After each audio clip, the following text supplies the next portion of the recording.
नमस्कार. निवेदक विठ्ठल पवार या माझ्या यूट्यूब चॅनलमध्ये आपल्या सर्वांचं मी मनापासून स्वागत करतोय.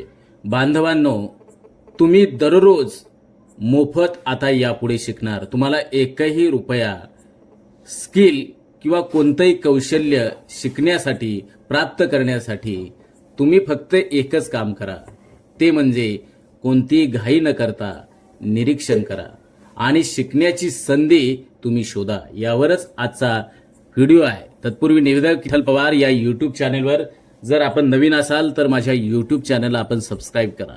आपण एखाद्या व्यक्तीला भेटतो तेव्हा लगेचच त्यांच्याविषयी ठराविक मत आपण तयार करत असतो. तो चांगला आहे की वाईट, मात्र अशी घाई न करता त्याच्याकडून आपण काय शिकू शकतो याचा विचार करायलाच हवा.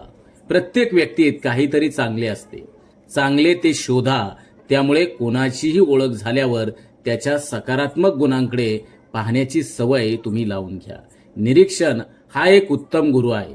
लोकांचं निरीक्षण करणे ही एक कला आहे. एखादी व्यक्ती कशी बोलते, कसे वागते, तिच्या हालचाली, तिचे हावभाव यावरून तिच्या व्यक्तिमत्वाची झलक आपल्याला दिसून येते. नम्रता, मृदुता, सभ्यता यासारखे गुण जाणून घेण्यासाठी निरीक्षण सर्वात महत्वाचे ठरते. बरोबर आणि चूक यातील फरक तुम्ही ओळखलाच पाहिजे. कोणत्याही व्यक्तीत केवळ दोषच असतात असं नाही, त्याच्याकडे काहीतरी चांगलेही असते. म्हणूनच चांगले आणि वाईट यातील फरक तुम्ही ओळखायला शिकलं पाहिजे. नकारात्मक गोष्टींवरती लक्ष केंद्रित करण्याऐवजी चांगल्या गोष्टी आत्मसात करण्याकडे लक्ष द्या. अवगुणांकडे दुर्लक्ष करा, चांगल्या गुणांकडे लक्ष द्या. प्रत्येक माणसात काही ना काही त्रुटी असतात, दोष असतात, पण त्या त्रुटींवरती, त्या दोषांमध्ये न अडकता त्यांच्याकडून शिकण्यासारख्या गोष्टी तुम्ही शोधायला हव्यात. उदाहरणार्थ, कोणीतरी वक्तृत्वामध्ये उत्तम असेल, नेतृत्व गुण असतील, मेहनती वृत्ती असेल, या सकारात्मक बाजूंवरती भर द्या. हुशारीने वागा, वेळेचा सदुपयोग करा. काही व्यक्तींमध्ये बहुतेक वेळा नकारात्मक गोष्टींचाच भरणा जास्तीत जास्त असतो. अशा वेळी त्यांच्यातील चांगल्या सवयी शोधण्यात वेळ घालवण्याची गरज नाही. उदाहरणार्थ, हिटलर क्रूर होता, पण प्रभावी वक्ता आणि नेतृत्व गुण असलेला होता.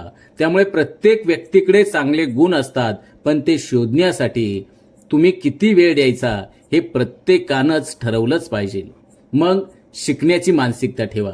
प्रत्येक अनुभव आणि प्रत्येक माणसाकडून काहीतरी शिकता येते.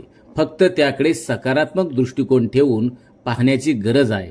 जीवनात पुढे जाण्यासाठी इतरांकडून शिकण्याची तयारी ठेवा आणि घाई न करता योग्य त्या गोष्टी आत्मसात करा. तर मग आजपासून स्वतःला एक नवा दृष्टिकोन द्या, निरीक्षण करा आणि शिकण्याची संधी मिळवा आणि तुम्ही सतत प्रगती करा आणि विकासाच्या मार्गावरती पोचा. हाच उद्देश ठेवून या ठिकाणी व्हिडिओ बनवलाय. तर हा व्हिडिओ कसा वाटला तर कमेंट्समध्ये लिहून कळवा आणि निवेदक विठ्ठल पवार या यूट्यूब चॅनलवर बांधवांनो, भगिनींनो, आपण सबस्क्राईब करा. व्हिडिओ आवडल्यास लाईक करा, शेअर करा आणि हो, कमेंट्स करायला विसरू नका.